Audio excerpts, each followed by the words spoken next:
오늘 말씀은 시편 109편 1절에서 15절입니다.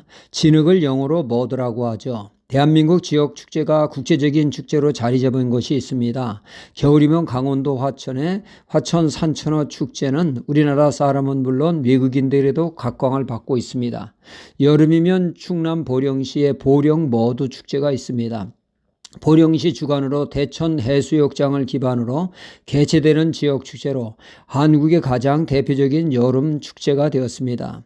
바다를 바라보며 머드를 온몸으로 느끼는 이색적인 체험으로 축제가 올해만도 외국인이 15만이나 대거 몰렸다고 합니다. 이렇듯 진흙이 멋진 경험과 추억을 안겨주기도 하지만 진흙은 우리가 일반적으로 사용하는 경우 부정적으로 쓰이는 경향이 많습니다. 왜죠? 진흙탕 싸움으로 사용되어지죠. 진흙탕으로의 초대, 진흙탕에 발 담그기 등으로 말입니다. 실제로 우리들의 삶 가운데 불화와 다툼으로 우리를 끌어당기는 때가 참 많습니다. 제가 어려서 중학교 시절 쉬는 시간에 앉아 있는데 남기택이라고 하는 학생이 뒤에서 저에게 뒤통수를 칩니다. 그러지 말라고 경고를 해도 저를 우습게 보고 계속 뒤통수를 칩니다.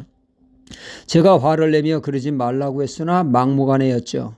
그날은 그렇게 유야무야 끝나게 되었습니다. 그러나 문제는 원수는 외나무 다리에서 만난다고 하지 않았습니까? 여름 방학이면 학교에서 사육하고 있는 토끼에게 먹이를 주고 청소하는 애향당번이라는 것이 있었어요. 그런데 애양당번이 바로 나와 남기택이 한조가 되어 애양당번을 하게 된 것입니다. 이런 운명의 장난이 어디 있습니까? 그날은 학교에 저와 남기택만 있는 날이니 그날은 결투를 하는 날이었죠. 저는 그저 당하기만은 않는다고 방학 내내 얼마나 그날을 위해 연습했는지 모릅니다. 발차기에 옆차기에 앞차기에 열심히 준비하여 진흙탕 싸움을 대비하고 나갔습니다. 누가 이겼겠습니까? 싱겁게도 제가 이겼습니다. 남기택이라는 자가 무서웠는지 애양당번으로 학교에 나타나지 않았기 때문입니다. 제가 대단히 무서웠나 보죠. 여름방학 개학 후 남기택이 저에게 찾아와 진지하게 말했습니다. 자기가 잘못했다고 말이죠. 그 이후 다시는 뒤통수 치는 일이 없었고 순한 양이 되었습니다. 우리들의 삶 가운데 진흙탕으로 초대하는 일들이 얼마나 많습니까?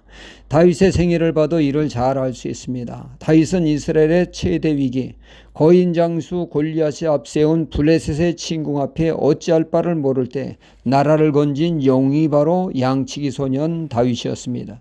다윗의 인기는 하늘을 찔렀고 이스라엘 초대왕 사울왕은 비교가 되지 않았습니다. 이에 사울왕은 다윗을 자신의 그 왕위를 노리는 정적으로 간지하여 아무 잘못 없는 다윗을 죽이고자 혈안이 되었습니다. 억울하게 말입니다. 어느 날 사울왕은 다윗을 잡으려고 왔다 그만 용변이 급해 황급히 후미진 동굴 앞에서 볼일을 보게 되죠. 그런데 그 동굴 안에 다윗과 그의 부하들이 숨어있던 동굴입니다. 다윗의 부하들은 하나님이 주신 기회라고 하면서 사울왕을 죽이라고 합니다. 그러니까 다윗의 부하들은 사울왕이 진흙탕으로 초대를 하니 다윗도 이에 응해 진흙탕에서 승부를 보라는 것이죠. 상대가 악하게 나오니 악으로 대항하라는 것입니다. 칼은 칼로 말이죠. 이때 다윗은 진흙탕 초대를 거절하고 선으로 대하게 됩니다. 사울왕의 겉옷만 자름으로 죽일 수 있는 기회가 주어졌으나 살려주었다고 말이죠. 그 이유는 잘났든 못났든 하나님이 기름 부은 자이기 때문이라고 말입니다. 다윗은 악을 하나님의 뜻 안에서 은혜로 해결했던 것입니다. 이 모습에 다윗의 부하들은 감동을 받았을 것이죠. 다윗은 우리와는 다르네하며 그의 신앙에 은혜를 받았을 것입니다. 다윗은 또 압살롬의 쿠데타로 피난갈 때 시므이란 자가 다윗의 뒤를 쫓아와 돌을 던지며 가진 저주를 할 때 다윗의 부하들은 도저히 참을 수 없어 명령만 내리시라고 저놈을 그저 단칼에 다윗은 진흙탕 싸움에 걸어오는 시므이에게도 하나님 안에서 그거를 문제 삼지 않았습니다. 오히려 자신을 겸손케 하는 하나님의 음성으로 소화를 했죠. 오늘 말씀에 다윗은 무고하게 자신을 공격하며 비난하는 자들을 일일이 상대하여 진흙탕 싸움을 벌이지 않았습니다.